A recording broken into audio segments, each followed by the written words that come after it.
Maruchan superfans are everywhere. From the busy moms who want to deliver maximum flavor in a flash to dorm room diners who want to put some slurp in their step. There are a ton of copycats you could use. But if you want to bless your bowl, there's only one true Maruchan. Whether you choose instant lunch, ramen bowls, yakisoba, or restaurant quality gold, Maruchan is the only ramen worth obsessing over. Smiles for all. Maruchan. See what all the ramen hype is about at maruchan.com. Brooks Running has a new shoe for you runners out there. Did you hear that? Better turn up your volume. In fact, turn it up to the max. Introducing the all-new Ghost Max. It's got all kinds of things to make your knees and ankles feel protected, like Max Cushion, Max Soft Landings with DNA Loft V2 foam, and Max Smooth Rides with their Glide Roll Rocker. Feel better on your run with Ghost Max. Learn more at brooksrunning.com. This podcast is brought to you by drunkmummysobermummy.com and made in association with HelloSundayMorning.org, changing the world's relationship with alcohol, one Sunday at a time. Oh, the kettle's boiled. Great. Perfect timing. Should we get started then? I'm Victoria Vanstone. I'm Lucy Good. And this is Sober Awkward.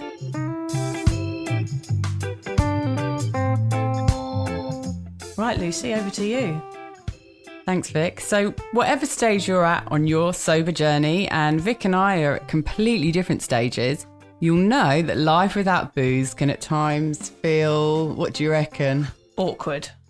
Lucy and I invite you to listen to our podcast where we discuss the realities of sobriety, the good, the bad, the ugly, and the cringingly embarrassing. Our honest and open chats will help you discover what it really means to be sober. Yes, we're here like a dodgy bottle of port from your nan's drink cabinet to take the edge off sobriety. And together we can learn how to feel the awkward and do it anyway.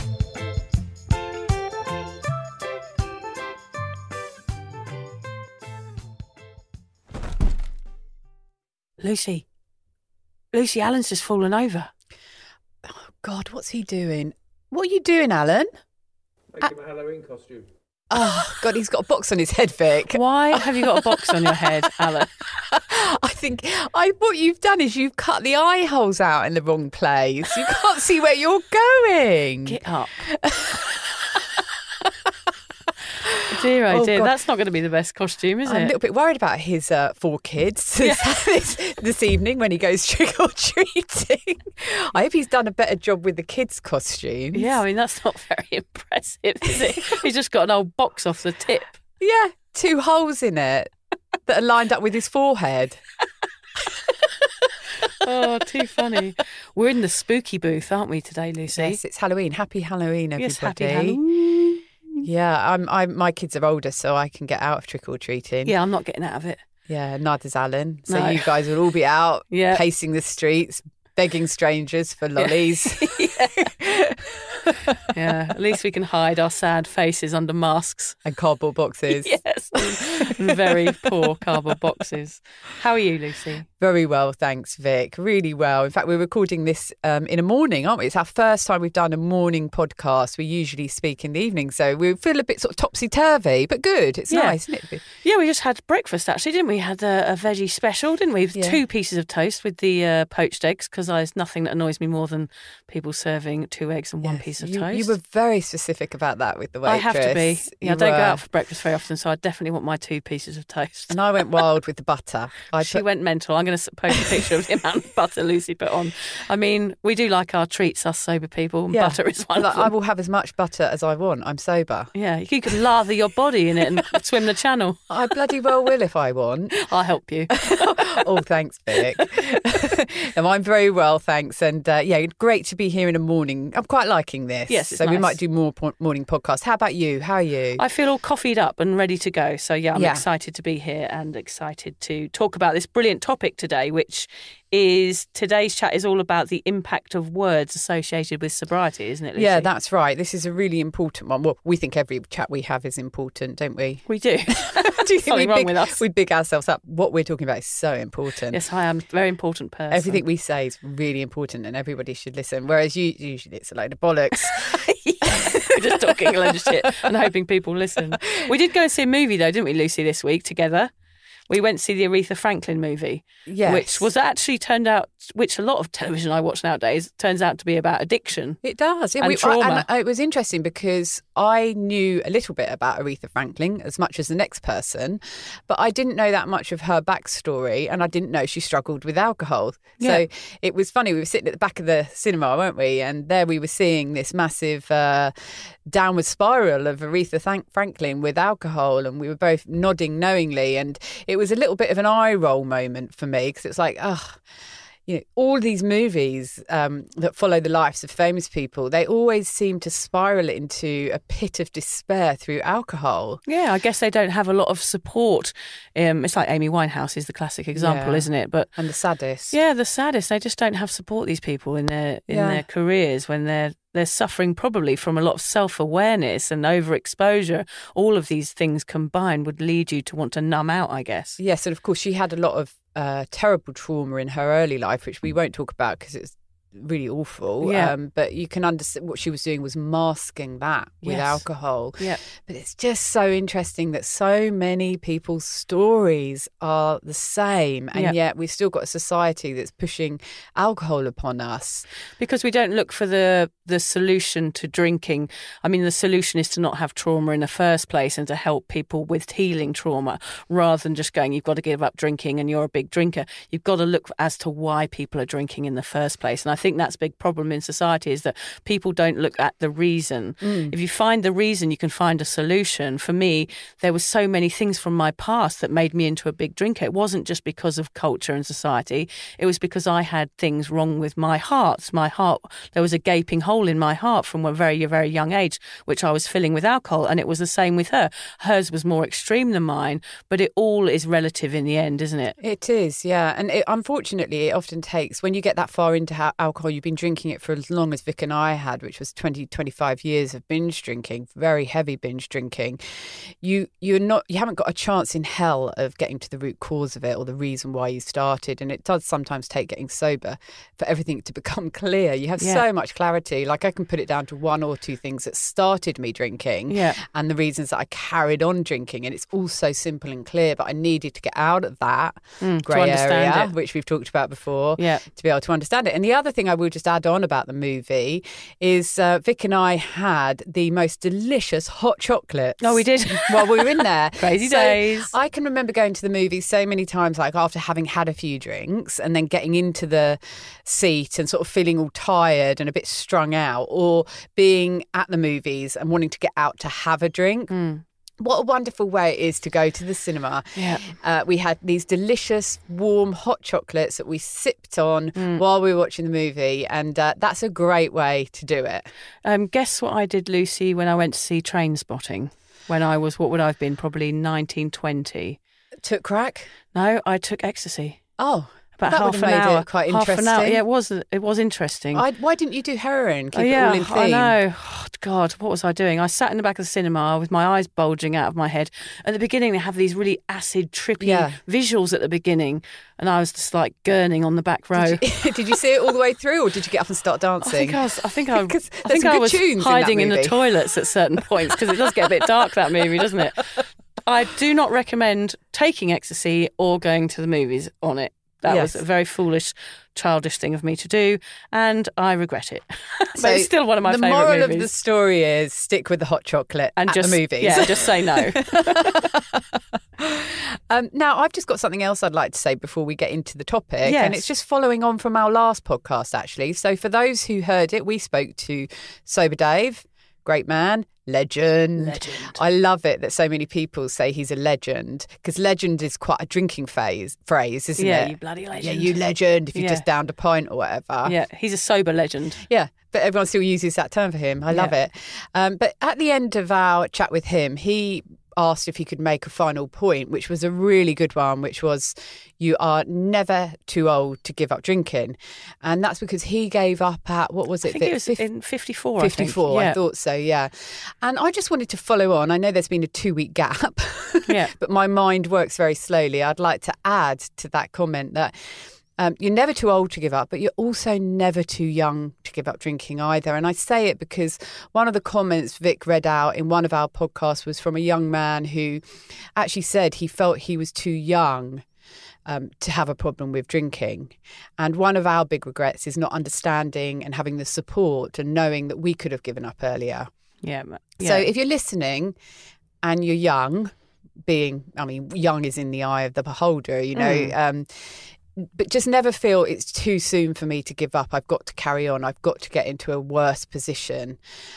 You can give up at any time in your life. And to be honest, from my experience, the earlier you do it, the better life you're going to have. Yeah, and that's a real realisation, isn't it? It's a shame we had to have it when we were older, when we were in our 40s. But I think, you know, I wish I had known what I know now in my early 20s, and I wouldn't have not gone through as much trauma and as much, you know, mental torment as I did. Yeah, it is a shame. But I didn't have the information. I wouldn't have listened to it anyway, honestly. But hopefully people are getting more used to the idea of sobriety now, so people are beginning to listen. That's our hope with our podcast. Yeah, definitely. We just want to say very quickly, if anyone can take a second out of their day today that's listening and go on to the Australian Podcasts Awards, which is australianpodcastawards.com/vote, and just vote for Sober Awkward in there for I think it's the Listener's Choice Award. That would be amazing because we just want to get our message out to more people. So if you could go on and do that, just reconfirm the email once you've done the vote, that will give us a really good push in the right direction.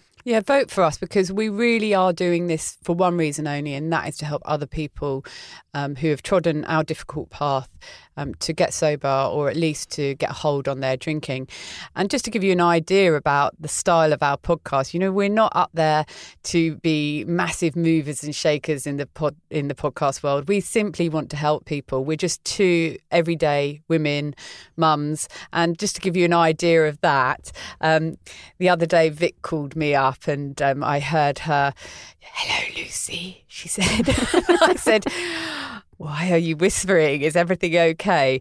She said, I've just taken the kids to the zoo and they're asleep in the car and I'm downloading the podcast. Yeah. So she sat in this car after probably quite a big day at the zoo with the kids, downloading the podcast and writing up the show notes. So that's what we're all about, just normal, everyday people squeezing it in to our busy lives to share our stories and to help others. Yeah, so give us a vote, guys. We'd really appreciate it.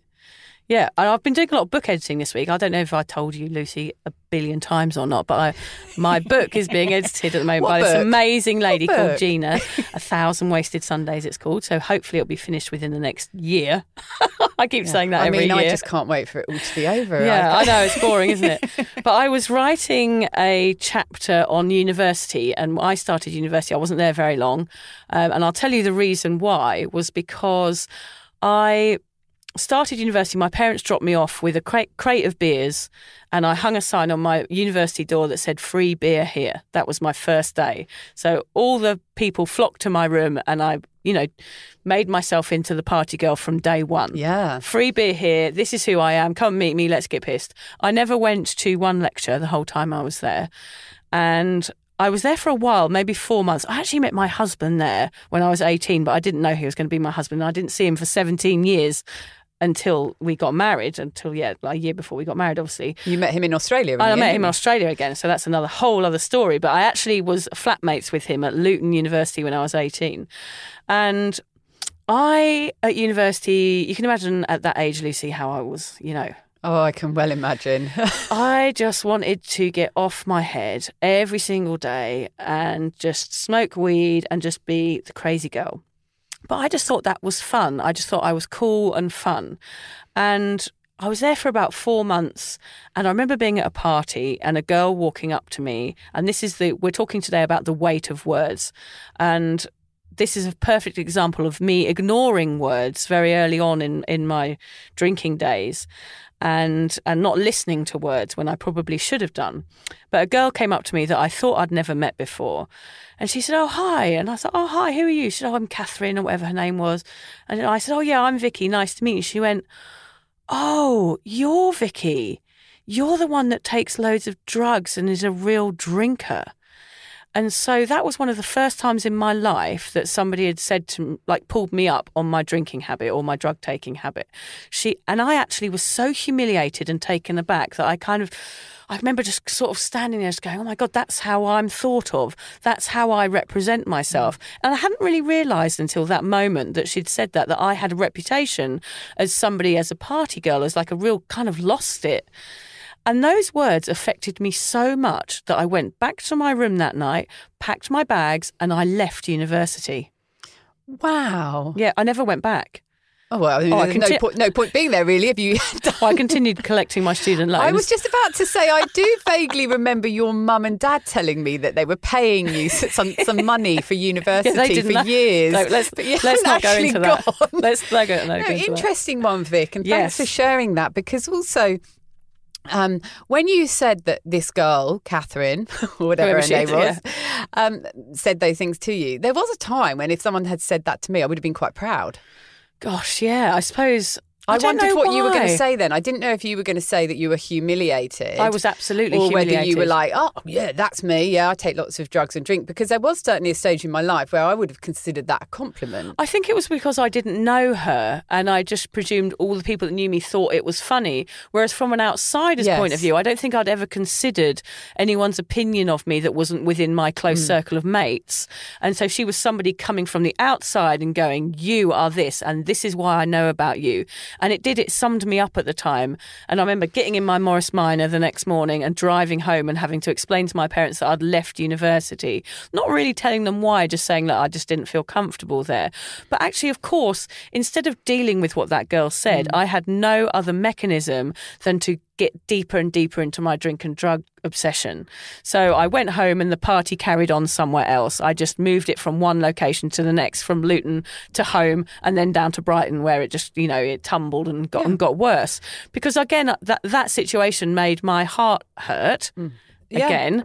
And well, it was another layer of shame. Exactly. Another layer of shame that I filled with booze. And recreational drugs. And that's such a powerful story to tell about the effect that it had. Yeah, and they're just words. Massive life change due to somebody saying a few words to you. Yeah. But it's still not enough to make you actually do anything about it except to drink more. Crazy, I know. Okay, so let's talk a bit more about words, shall we? As Vic said, today's chat, it's all about the impact of words associated with sobriety. We don't need to tell you how words can affect you in both a negative and positive way.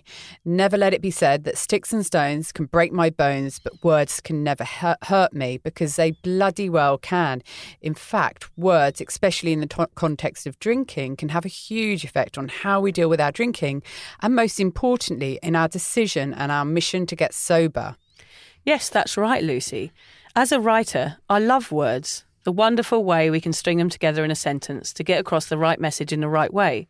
But I'm with you that some words are too powerful for their own good. Take the C word, for example. Now, that's a horrible yet crazily powerful word. Gosh, yes, Vic, that word certainly packs a punch. Yeah, it's a bit sort of graphic, isn't it? I use it sparingly, though, Lucy. I do use it occasionally. Otherwise, I think it loses impact if you use it too often. Only when I tread on Lego or when someone says something really twatty do I use it. But I think if Shakespeare and Chaucer used it, Lucy, then I can too. Are you sure Shakespeare and Chaucer? Yeah, it's very old. It dates from the 1200s, the C word. Are we talking about the same word Yes, here? we are, the CU word, yes. Really? Yeah, because it's a name of a street in Oxford. And it comes from that. Yeah, so that's fascinating. God, words... you do learn things when you listen to this podcast. Yeah, you do, yeah. Fantastic. I love that. Shakespeare used the C word. Yeah. Wonderful. What I do find interesting, though, is that words mean different things to different people, or a word that drives one person in one direction can drive another in a totally different one. And that's why this discussion is so important on the sober scene. Are you struggling to identify with some of the words around drinking and sobriety? Are you scared to admit that you are maybe, heaven forbid, an alcoholic in this society where we are literally groomed to be alcoholics from our early teens? And could it be that something as simple as a word or a label is clouding your path to finding true and everlasting sobriety? If so, keep listening as during this chat, we'll unpack some of the harshest words that are flung around on the sober scene. We'll lay them bare and discuss what they mean to us, how they have affected us, and we'll let you know whether we've welcomed them into our sober worlds or instead flicked the V at them. What we want you to take away from this podcast is a more open mind around words that in the past have shocked or humiliated you and may even have encouraged you, like Vic's story earlier, to drink more. We want you to spin how you use these words so they work for you and not against you. Yes, Lucy and I are using this episode to normalise all of this. I'm going to use the C word here, Lucy. Crap. All right. Sorry. You see, we were talking about different C words. Terrible terminology. So you can ditch the shame and guilt and instead own and accept where you're at, which will give you the clarity and strength to keep going in the discovery of the new sober you. Yeah, brilliant. And we've actually already ascertained from doing our notes and making some points that we feel very differently about a lot of words. So this is going to be a really interesting chat. Yes, we do feel very differently. It's strange, isn't it? I'm just going to say that words in my family, like I'm quite a big swearer, and I guess you are as well. I do like the impact of swear words sometimes, and I know they're inappropriate, and it's not because I'm not intelligent enough not to use another word. It's just that I do like swear words. So in my house, my children do hear me swearing occasionally, which probably isn't right. But we have a rule in our house now where my son who's nearly 10 is allowed to swear, not the F word or the C word, but he's allowed to say shit for one day each year. And then it gets out of his system. And if he says it out of that time, he's not allowed the swear day. So it keeps it all into one day and then he just goes mad on one day a year saying shit. And it's very, very funny. And is it effective? It's effective. He doesn't say it at all any other time because he knows, because he looks forward to the shit day. I do love your family. They have annual days for all they actually have. Vic's family has an annual inflatable day where they all go and choose an inflatable. Don't you? You have lots of annual days on your family calendar. You've got to watch out for inflation, Lucy. That's why we didn't do it once. They get too expensive. All right, let's get started. So our first word, very appropriately and straight to the point, is sober. And like we're going to do with all the words that we're talking about today, is we're going to read out what they are described as in the Oxford Dictionary. So sober, I'll start, means not affected by alcohol, not drunk. Serious, sensible and solemn, muted in colour. Oh, yes, very, like sombre. It must be from sombre, is it? I would guess, yeah. Yeah, when I say sober, I can't help feeling a bit judged, even still when I say to people I'm sober. I mean, obviously everybody knows I am now, so I don't have to say it as often. But I think especially in those early days, I do feel that sense of if you're sober, it means you're a drunk. Or a very boring person. There's got no in between, is there? Or a judge. Yeah, either. Three things. One of those three things. Yeah. Yeah, it is. It's a word that I think people they have their own attachment to it in what it means. And it's very hard for them to change what they think about the word sober. Funnily enough, Vic and I had a chat not that long ago. We were talking about, would we ever do drugs again? Yeah. As you do over a breakfast. Yeah, over your poachies. And generally we were both saying no, we wouldn't, because usually we would have to be drunk and not in our right minds to even think of putting something so awful into our bodies. And what if we were around someone's house and someone brought out some coke? How would we feel? Would we do it? And Vic was like, yeah, but we can't because we're sober. And I didn't realise, for me, the word sober was no alcohol, but to Vic, the word sober is nothing, no alcohol or drugs or any illegal substances in your body at all. Mind-enhancing substances, would it be, Vic? Because I say that, for me, I wouldn't want to put anything in my body that would risk my sobriety. And I feel like if I had a drug or anything else into my body that played with my mental state, therefore I'm taking something away from my sobriety. I'd have to recover from that. I'd have a come down or I'd have feelings of depression afterwards. I wouldn't want to risk all the work that I've put in just for a night out. It's just not worth it for me. And the feeling of being off my head now frightens me. Yeah. Yeah. So that's why you incorporate everything into the word sober. So when you say to people, I'm sober, it means I don't drink and I don't take drugs. Whereas for me, the word sober means I don't drink. It means different things for different people, I guess. It does, yeah. And it's something that I find I do agree with you in what you said, Vic, about what people think of the word. And I'm not really that keen to be associated with the word sober. But for example, say if you're out in a bar and someone's like, oh, go on, do you want a glass of wine? And you say, look, no, thanks, I don't want one. And they say, oh, go on, have one. And you're like, well, no, I'm not drinking tonight, or I'm not drinking, or I don't drink. And they're not letting it go, as often can happen. Yeah. I do find if I then say, I'm sober, yes, those two words really do have an impact, because what that implies is I have a problem with alcohol and therefore I am sober. So sometimes using those words, I'm sober, can actually help people understand without you having to go through the ins and outs of your addiction and your years of binge drinking and how you got out of it. I'm sober, I had a problem.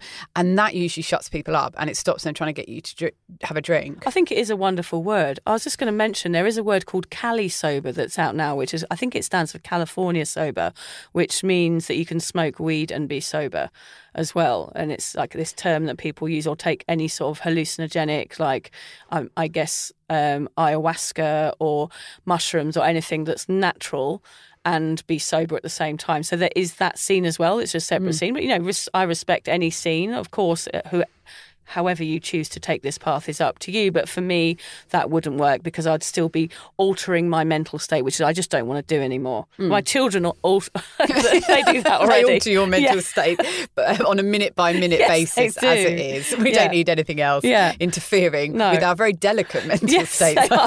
Exactly. I think that's probably more of the reason you've hit it on the head there. My mental state is extremely delicate. Yeah.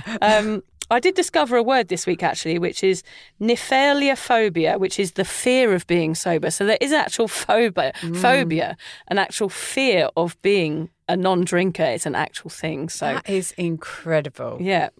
Wow. So, yeah, I mean, the more and more words are coming up into the English dictionary around not drinking, because it is becoming such a popular thing to do with people. I think I was a nephalophobe for a very, very long time. I definitely was, yeah. I've got to work out how to say that properly before I mention it on this podcast or anywhere I should in have public. practiced a bit more. It's probably not right. So my general feeling about the word sober now is that I love it and I'm proud to be it, but it's taken me a little bit of time to understand it and embrace that word. So for me, sober really means happy now. That's how I relate it. My sobriety means I'm happy. Simple as that. I agree with you in that. Yeah, I've found the word to be quite harsh. To have to admit that I'm sober. I know that when I talk to my dad, who's in the UK, who still finds it difficult. He's so pleased I've stopped drinking, but he still finds it difficult to accept that I had a problem with drinking. So when I tell him that I'm such and such days sober, I can almost see him wince when I say sober, because sober's a strong word that implies a problem. But I have used it to my advantage on this mission. And I'm with you there that the word sober is an okay word to use. Yeah. I think we have to embrace it because we're going to be using it quite a lot. Yeah, it's what we are now. It's our identity. It's our lives. Yes, I identify with it now. I didn't before when I was a drinker because it scared me too much. Yeah. But now I understand it. But interestingly that we both had different views of what it was. I thought it was just alcohol. You thought it was alcohol and drugs. And it can be whatever anyone wants it to be. Yeah, as long as you're using it in a healthy way, I would say. Yeah. Go on, you do the next one. Okay, next word is addict. Oxford Dictionary explanation: a person who is addicted to a particular substance, typically an illegal drug, or an enthusiastic devotee of a specified thing or activity, a self-confessed chocolate addict. I think I'm more of the second than the first. I still, I'm a bit of a chocolate addict still. So I suppose that's interesting, the example they've given there, because when you think of addict, you immediately think crack, heroin, alcohol, but they've used chocolate. So you can be addicted to pretty much anything. I mean, apparently you can get addicted to tuna. Oh, did you know that? Apparently there's something in tuna that is addictive. What, on porpoise? Oh, sorry, Lucy, that was a bad one. Yeah, the connotations for addiction can sometimes be a bit strong, can't they? So I just love that word. That was so funny. Stop. Don't laugh at my bad jokes, Lucy. No, 'cause but I this love makes things them. I worse. love your bad jokes. Yeah, so addict. I don't think I'd call myself an addict. What about you? Oh, yeah. Yeah, You I would? have. Yeah. Yeah. Well, I don't think I'm an addict now. I get it. It's a pretty horrible and harsh word, isn't it? But it helped me. In fact, I'd say that accepting that I was an addict and I was addicted to alcohol was a huge turning point for me in getting sober. It made me understand the seriousness of the situation I was in. And it also made me be a little bit kinder to myself. I wasn't just your everyday person who was struggling with alcohol. I was addicted to it. And addiction is a physical thing that you are fighting against. And in some cases, and for some people, it is impossible to win that battle. I guess the word battle's quite interesting there. It made me realise I had a battle on my hand. I was addicted. I was fighting against something that had happened to me, something that I had become. And I still do have an addictive nature. So I wasn't particularly surprised that I'd become an addict, but I was shocked that is where I was sitting in my 40s as an addict in this world. It frightened me and it made me take action. There's a lot of shame around that word. Like for me, it's different to you that I would say, I think I was mentally addicted to alcohol, less than a physical thing, but I don't know. But mine was more of the, I cannot live without this, not because my body was telling me that, it was because my mind was telling me that. So I had a different form of addiction to you, I think, whereas I needed it mentally, which is strange, isn't it? Yeah. But no matter what, in both those situations, there is shame around that word to say, look, I'm an addict, to put your hand up and say, look, this is me and I'm an addict, which is why a lot of people don't do it. So that's the weight of words right there is huge because we're not putting our hands up for support and help because we're so ashamed to actually use these words. Yeah, and if you can't accept, and we've talked about it before, if you've got a problem, the first stage to sorting it is acceptance. Yeah. And accepting that you're an addict, whether it be mentally or physically or both, it's just a powerful thing that makes you take action.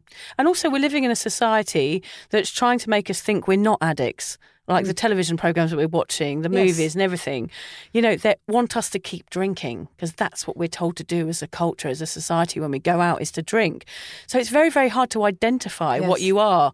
And when the words are so strong and so heavy, it's hard to grab hold of one of them and say, right, that's who I am. So we're going to talk about a few other words later on, but that word, it is very difficult for people to confess up to, I think. Because sometimes when we do confess up to and say, look, I think I'm addicted to alcohol or I'm an addict, people can laugh. Yeah. Well, you're just the same as everybody else. And you are the same as everybody else, that and they're leave all you? addicts as well. Yeah, probably to some extent. Yeah, to some extent. If you have a glass of wine every evening and you can't get through your evening without really wanting that glass of wine, then you are addicted to it in some form, the same as we are to a cup of coffee in the morning.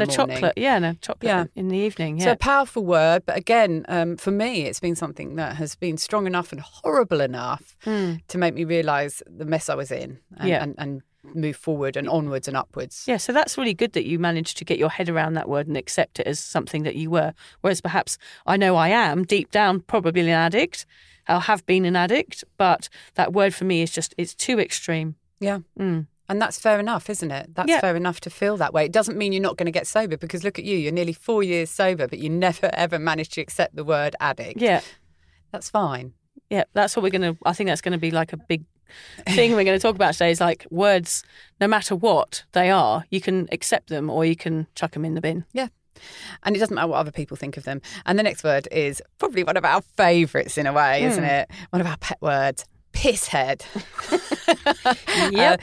Oxford Dictionary says, we love this, vulgar slang, British. Yes. We love a bit of vulgar slang. That's what we're all about. We're vulgar slangers.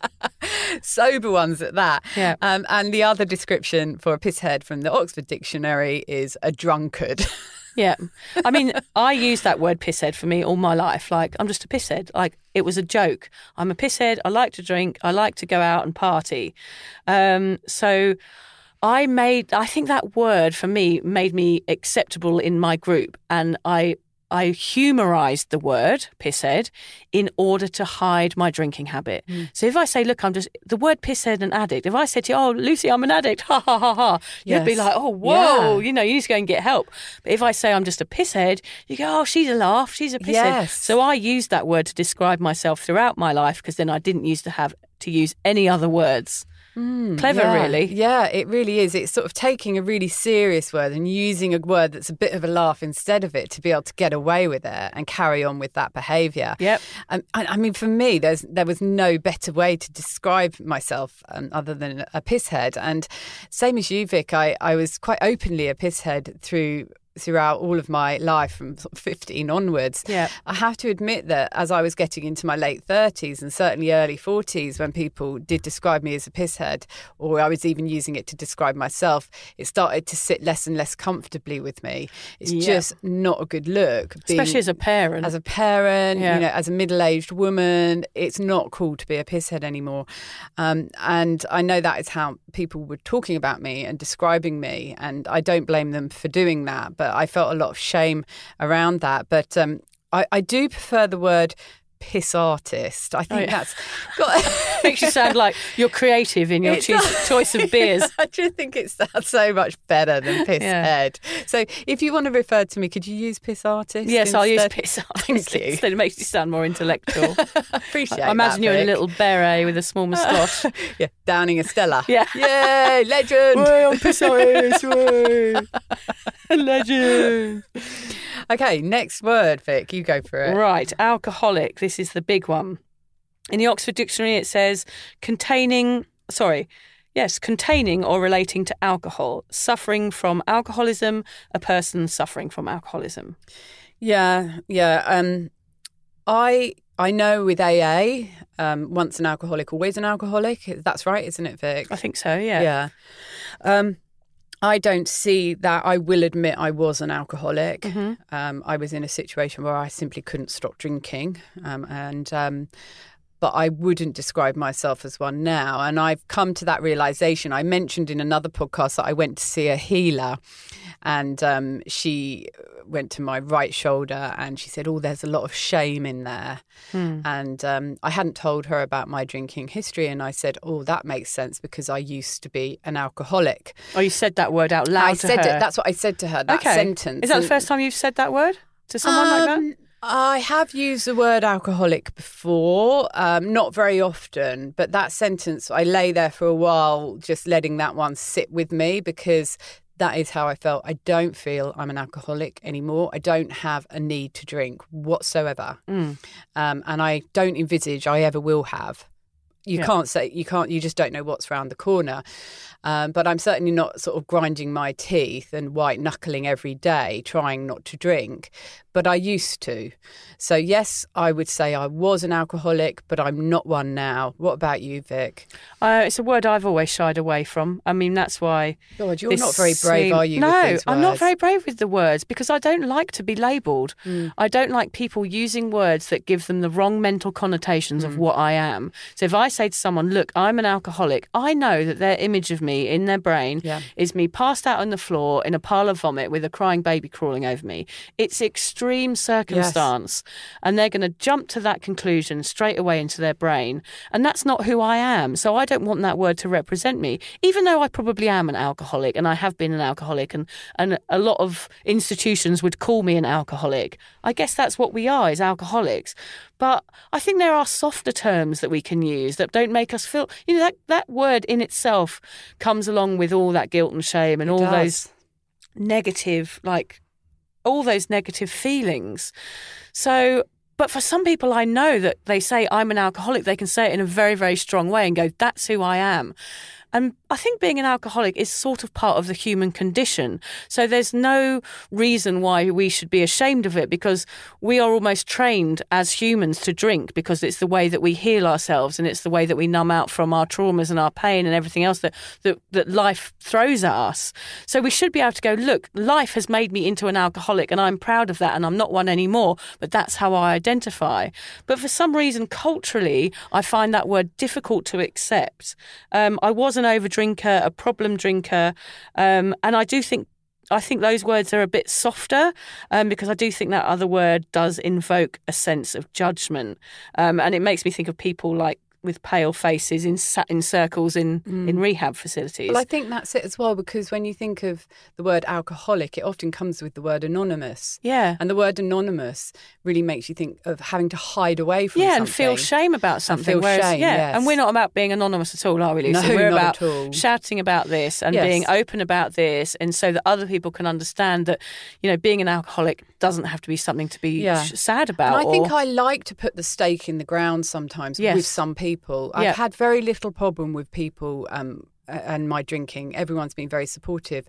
Occasionally I have had some difficult moments, and those are the times when I might bring out that word, haul out that word, dust it off and use it, because I need to make it clear to some people I have had, and to some extent still do, have a problem. I am an alcoholic. So shut the fuck up about me going and having a drink or coming out to socialise. Or just one. Because I've had a serious problem and I'm working through it, and I've done bloody well. Have some respect for that. Yeah. So that might be when I bring out that word. And because it is so powerful, and it does make people think, oh, God, she must have been in a terrible way. But at least it shuts them up, I guess. Shuts them up, yeah. I think I describe myself very often as a socially acceptable alcoholic, which means I am an alcoholic where my problem is diluted into the crowd. And that's a very clever way of being an alcoholic, because it means you don't ever get help. So that's a very, very common problem. And that is grey area drinking, like down to a T, is that you're a socially acceptable alcoholic where everyone's cheering you on. So I do describe myself at that, but I sort of soften it a bit. There's some other terms I used to call myself, which was a squiffer, a person who likes to get squiffy. These are my ways that I humorised my drinking. The slugger, that's another one that I used to be called. The glugger. Yeah, the glugger and the slugger, a person that slugs rather than sips. Great. I sound very ladylike, don't I? A yeser, a person that can never say no, obviously. A wobbler, someone that can't walk straight at the end of the night. A pavement decorator, a vomit monster, a toilet painter, a morning after pill warrior. I could go on. So I called myself lots of various names throughout my life that avoided any of those serious words. Those like alcoholic. Are brilliant ones. I love that. Morning after pill warrior.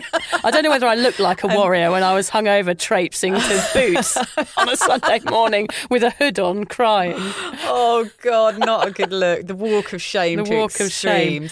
And the pavement decorator I love as well. Yeah, pavement pizza. My dad calls it.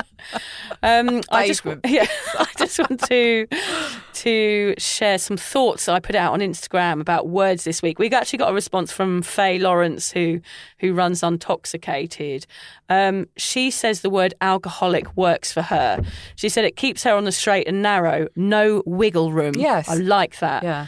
But she did resist it for a long time. So that's a good one. I had one from Ads Facing Forward, which was, the term alcoholic does nothing for me. It does not help me. I heard it many years ago and remember someone saying admitting it is the hardest part. But for her, that is bullshit. She admitted that many times and it didn't change a thing. Words and labels are not for me, says Ads. Actions are what are working for me at the moment.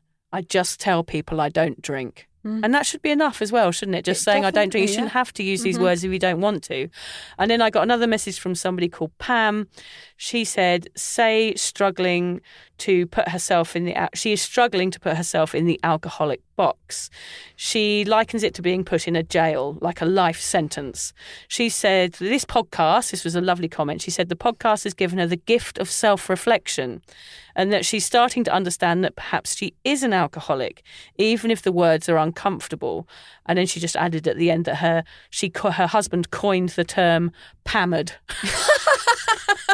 So thank you, Pam. And thank you, Pam's husband. Yeah, hammered. Really made me laugh. I will just add here, Vic's reading out some of these comments, and she's got permission to read them out from the people. So please don't feel that you can't comment, because suddenly your view and your name is going to be spread out on the podcast. Only if I ask you. Yeah. We won't put anything on here unless we've checked with you first. So please feel free to comment when Vic asks a question on Instagram or on her Facebook group, because getting your responses to the topics that we're going to talk about really help us to to talk about the things that people are interested in. Yeah, I'm glad I don't get pammered. I'm glad you don't get pammered anymore, Pam.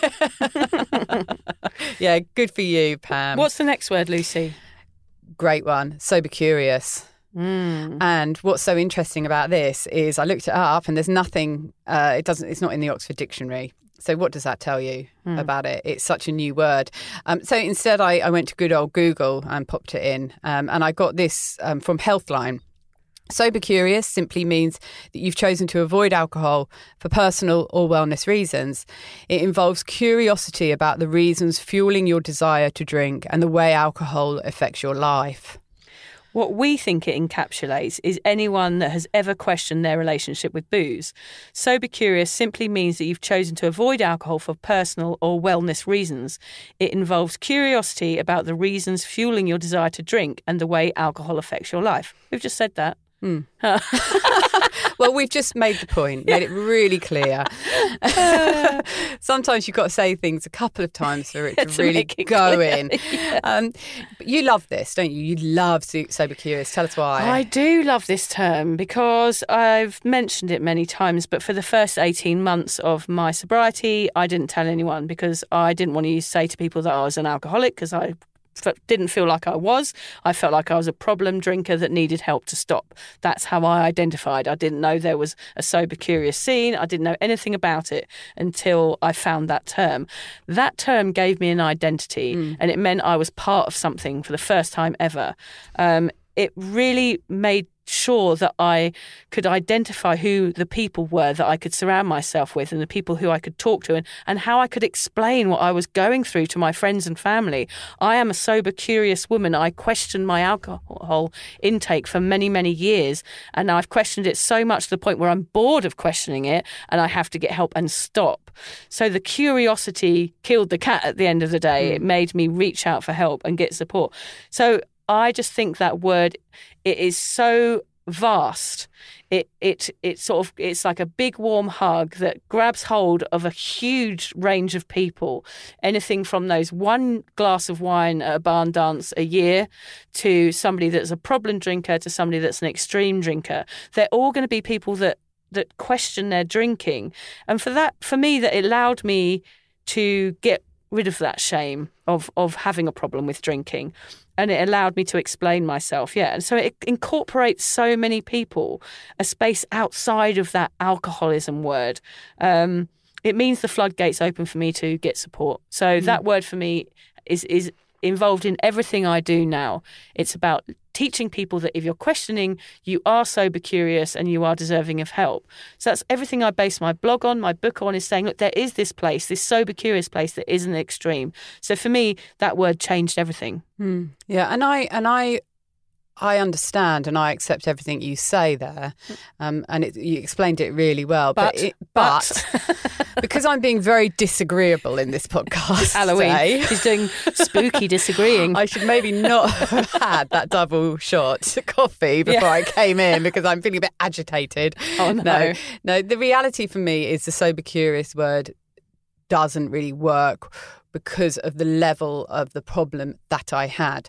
I agree with what Vic's saying, and I think it's got a wonderful place in this society, and I know that it will help people the way that it's helped Vic, and I think that's wonderful. So let's keep that word, those two words, sober curious, going.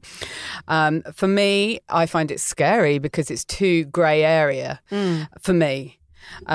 And there's this fantastic book, which I think was Vic's turning point, really, when you went and you got the Sober Curious book. Is it by Ruby Warrington? It's just because of the term. Yes. The book was good, but that term, I'm not going to say the word, Lucy, but it felt good. The R word. Yeah, it felt good to me. We're talking about words, aren't we, today? Yeah. Well done for not saying it. We've avoided our two words.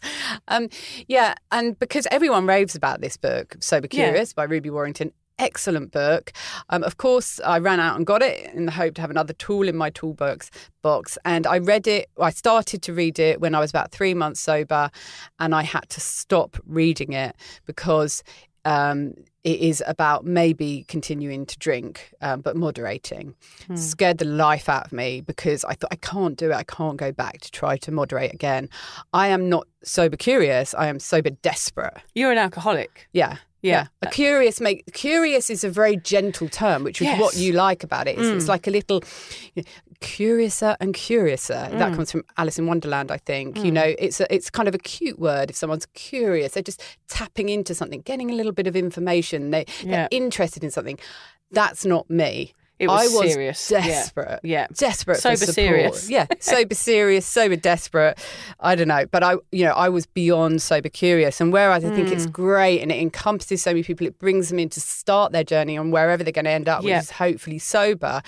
For me and the stage that I was at when I discovered that term, it wasn't serious enough for me. Maybe I'm kidding myself, Lucy. I don't think you are at all. I think the way you explained it, I get it entirely, but just I was frightened because it wasn't strong enough. It's interesting, isn't it? Well, actually, when I read out just before the description from Healthline, the next paragraph in the description, I'll read it out. It says, unlike people who stay sober because of dependency or addiction, sober curious people may not necessarily meet criteria for an alcohol use disorder or intend to give up alcohol permanently. That is someone who is thinking about their drinking and might give up altogether, but might learn to moderate. Yeah. And that is great for so many people out there. For me personally, it wasn't. It was red flags flying, danger zone. Yeah. I need to get away from this space. Okay. But I do want to make it clear that I think that book by the Sober Curious book by Ruby Warrington is everybody loves it. Yeah. So I don't want to put anybody off reading it, but it is definitely about that Sober Curious movement, which is not necessarily, and in a good way. It's great that it's not all about totally giving up. It's great that there's an opportunity to be sober mindful curious. Drinking and all Personally, that sort of thing. that wasn't for me. Yeah. And it frightened me. And that's very interesting because like that we talk about that line very often, that spectrum of alcoholism. And I think it is good perhaps when you give up drinking or you're thinking about it, is to maybe try and identify at what point you are on. It might be hard, but am I sober curious? Am I just questioning, could I possibly be a mindful drinker? Which personally I know I never could be because I tried it for many. Mindful drinking is attempting moderation for me, which was never ever mindful of possible. when the next drink is coming. Yeah, mindful of that first drink and then downing the next bottle. So it's like trying to identify where you are. Like if you are extreme, that if you're really extreme, you need to go to rehab. But if you're not that extreme, you might need to read a book. Like that is how vast it is. So Sober Curious would have been great for me when I was 21. Yes. That was when Sober Curious could have come into my life and changed it. And I wouldn't have accepted anything other than Sober Curious because I probably wasn't, well, I know I wouldn't have been ready to give up, but I was sober curious looking back because I'd already made a lot of mistakes in my life through drinking. I was already questioning why I was drinking and why my drinking was different to others and was I drinking for the wrong reasons. At 21, I was sober curious. At 45, when I eventually gave up, I was desperate. So Sober Curious is great, certainly for the younger generation, I think. Those people who are questioning, I think, and that can change how people deal with drinking for the rest of their life. So what a wonderful thing to be sober curious in your early 20s and to learn to just think a bit more about your drinking. That could change your whole path and could stop you reaching the stage that we reached in our 40s. Yeah. I mean, there probably are some people in their 20s who can go out and have one glass of wine. It wasn't me. Apparently there are. Apparently, I've never met them. They're off Morris dancing, aren't they? Yeah, I love a bit Morris dancing. I thought we'd list a few words, Lucy, of ones that we identify with and ones that we don't. Oh, yes. Yeah, let's do this. Our first one is wino. Yeah, and piss artists I mentioned. Oh, yeah, piss artists. I think we both would identify as both of those at certain points in our lives. Pot. Piss pot, yeah, that's a good one. Yeah, wino, piss artist, piss pot, all of them. What's the next one? Party girl. Yeah, so now, as you know, I call that an addict with backstage passes. I think the word with a party girl often gives you an image of a girl in a feather boa at a rave, with crazy glasses on and short denim shorts, like having a really good time. And that's always surprises me, is that sometimes you think someone is something, you think they're that word, but she's probably crying into her pillow, that party girl, in the morning, isn't she? And like having a really bad come down and feeling really bad shame and anxiety. I mean, people that are coming to me nowadays, people like are coming out of the woodwork because they know what I do as a job now, which is to try and help people that have mid-range binge drinking problems, I guess. That would be my expertise because I was one for so many years. And the people that I think, oh, she's a massive drinker, she's just a good time girl, she'll not understand what I'm doing. They're the ones that are sending me private messages going, actually, I'm starting to understand that my party girl, hat is slipping a little. Yes. And I am sober curious. And it always really surprised me. So if you think someone's a party girl, there could actually be someone that's really struggling with their drinking, no matter how much they look like they're having fun. They're probably, if you're a party girl and you're going out getting wasted every weekend, you might actually have a drink problem. Yeah, and would you say it's another one of those words that we use to normalise and to a gentler word, gentler than alcoholic or addict or something like that? A genteel word. Yeah, it's clever. They're clever words, all of these words, because they're actually just disguising a problem, aren't they? Party girl has connotations of happy, party, fun, in control. Yes. And that is not what I was Me at neither. all. No. But yeah, I quite like to use it. I mean, we refer to ourselves as ex-party girls, which we are, ex-party girls. Yeah. But it makes it sound like we were out having loads of fun, but we were actually battling an addiction. We were awful, really. God, party girls, druggies, mental cases. Mental case, another word. Yeah. Intoxicated, that's one I've just discovered, which is someone that sends drunk texts. Oh, you're digging up some good words here, Vic. I didn't know about that. Well, texts weren't around when we were young, Lucy, were they? So, which we were always grateful for. Yeah. Social media and text. Yes. Thank the Lord Thank they the went Lord. around in our big drinking days. Oh, so that's great. And now a real Aussie term, a blind drunk. I think the word blind is an Aussie slang word just for say drunk. he I'm was blind. Yeah. And I know sometimes when I have my worst ever hangovers, my sight was distorted the following day. Did you get that with really bad hangovers? Well, I guess it means you're so drunk that you can't even see what you're doing. You're just falling over and banging into things. Yeah. And yes, you look sleeping like with you're random blind. people. Yeah. Yeah. God, it's not a good description, really, I guess. But booze bag is the next one. I used to call myself a bit of a booze bag. Didn't mind that one so much. I never use that term, but don't mind it. A lush. A lush. Now, that makes you feel like you're sort of creative genius, sort of slopped on a bar with a martini. There is something arty about being a lush. Yeah. I don't know if anyone ever would have used that one for me. I think I would have been lucky to have been Yes, I was not a lush. as a lush. No. A lush makes it sort of glamorises it a bit, doesn't it? Yeah. Again, a little bit maybe like party girl. Yes. Booze hounds. Sniff, sniff, sniff. Yes, sniffing out the booze. We did refer to ourselves as booze hounds like that. and drunkards. They're quite old words again, aren't they? Dogs. Dirty old dogs out on the lash. I looked up another one, which was a beer monkey. My mates used to call me a beer monkey because I was always stealing the beers, but I actually looked that one up. And apparently a beer monkey, according to Viz magazine... Oh, I'm glad that you got a nice, reliable source. Yeah, it's my favourite source, Viz magazine. If you don't know it in Australia, look it up because I think you'll enjoy it. It's a mythical simian creature which, during a drunken slumber, sneaks into your bed, ruffles your hair, steals your money, and then shits in your mouth. And that is typical Viz. Yeah. We've got some tips for you. I'll start, shall I, Vic? Yeah. Okay. Admitting that you have a problem with alcohol in this booze-soaked society is a brave thing to do. Except it's going to come with some terminology that doesn't sit well with you, but that's okay. Going against the grain can be uncomfortable, but it's also heroic and cool. Remember that words and phrases mean different things to different people and are all relative to your own experiences. Try not to focus on what other people think about these words. Instead, use them in context that works for you, or simply don't use them at all. Yep, don't bother with them. Since the sober scene is only just gaining momentum, there really is no set meaning to many of these words. In fact, you are an instrumental part in giving them meaning as you take a comfortable seat on the sober bus. Keep talking, keep sharing, keep being sober. Gradually, the taboo words will be normalised, helping the sober searchers of the future. Our words carry weight. We can use them to hurt, demean, and wound others. or we can use words to heal, encourage and love others. So whatever words you are used to describe yourself, just make sure they are kind and speak with care. Yeah. A word doesn't define who you are or what you will be forever. You can pick and choose your words and labels as you go, or don't have any at all. Do it all in a way that works for you. Bugger what other people think. If you don't like a word, don't use it. End of. Practice acceptance. Lucy and I will admit we were pissheads, and that's okay.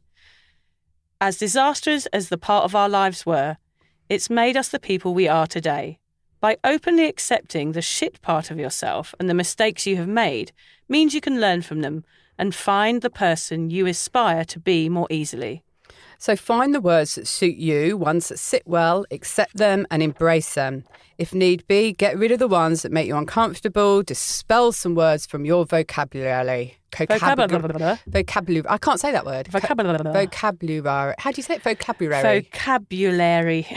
Thank you, Miss Elocution over there. Yes, feed the words you don't like to that cheeky beer monkey and send him on his way. After you've shut in his mouth. Yeah. Stop. I love it. I've just got to tell you very quickly that Nelly this week, I think she'd had a talk at school about safety, and it was all about words, all about the words you use to tell someone about safety, but she hadn't told me much about it. Anyway, we were cuddling and I just read her 2 stories, and we were in bed. We'd just read a little robot book, and I think The Green Sheep or something again, which is her favourite. And she was all snuggled in, and I was just saying, night, night, Nelly, I love you. You're the prettiest girl in the world. And she just looked at me and went, I don't feel safe. I was like, what? That was her little eyes looking up at me. I thought she was going to say, I love you. She just said, I don't feel safe. But did you look again and realise there was a terrified look in her eye? Well, she just gets so scared when the lights are out, so any time. So she kind of used what she'd learned in the wrong context. It was very sweet and funny. That's great to tell us that story now, because that's what we're talking about. The words, the weight context of words, and how we use them, and how you can use one sentence one way and it's perfectly okay, or use it another way at a different time, and you've got it all wrong. Yeah, I was like, oh, I don't feel safe, but I love you. It was very sweet. Anyway, we've got a quote, not from Nelly, to finish us off. Do you want to read it out, Lucy, seeing as you chose it? No, you read it, because I've got another one I want to say. Well, we're going to have a double one today. Can you not read it? You can't see it. I was asking you to read it actually because she can't see properly. It's really bad writing. Words so powerful they can crush a heart or heal it. They can shame a soul or liberate it. They can shatter dreams or energize them. They can obstruct connection or invite it. They can create defences or melt them. We have to use words wisely. Yeah, and I did find that quote. I was in charge of hunting down quotes, and when I did, I found another one, which it's not in context really as much with this podcast and what we've been talking about, but I just love it. It is, taste your words before you spit them out. It's because it's something that your grandmother would say to you, isn't it? Taste your words. Yeah, roll them around your tongue a little bit. Think about them. Do I really want to put these words out there? Yeah, and think what before you impact speak. will it have on people? Yeah. Or shall I just hold on to them and swallow them? Yeah, and I think there's something to be said for using some of these words that we've talked about and trying to identify with them and discussing them with your friends and family and saying, look, this is possibly what I am, and this is why I'm taking this path, is because I'm trying to accept these words into my life, and I'm starting to be able to identify with what an alcoholic actually is. Yeah. So we haven't got a book of the week just because I forgot. Oh, I was going to say, because I noticed our script was looking a bit empty on the end. Forgot. Sorry about that. But what I will say is, remember to vote for us for the Australian Podcast Awards.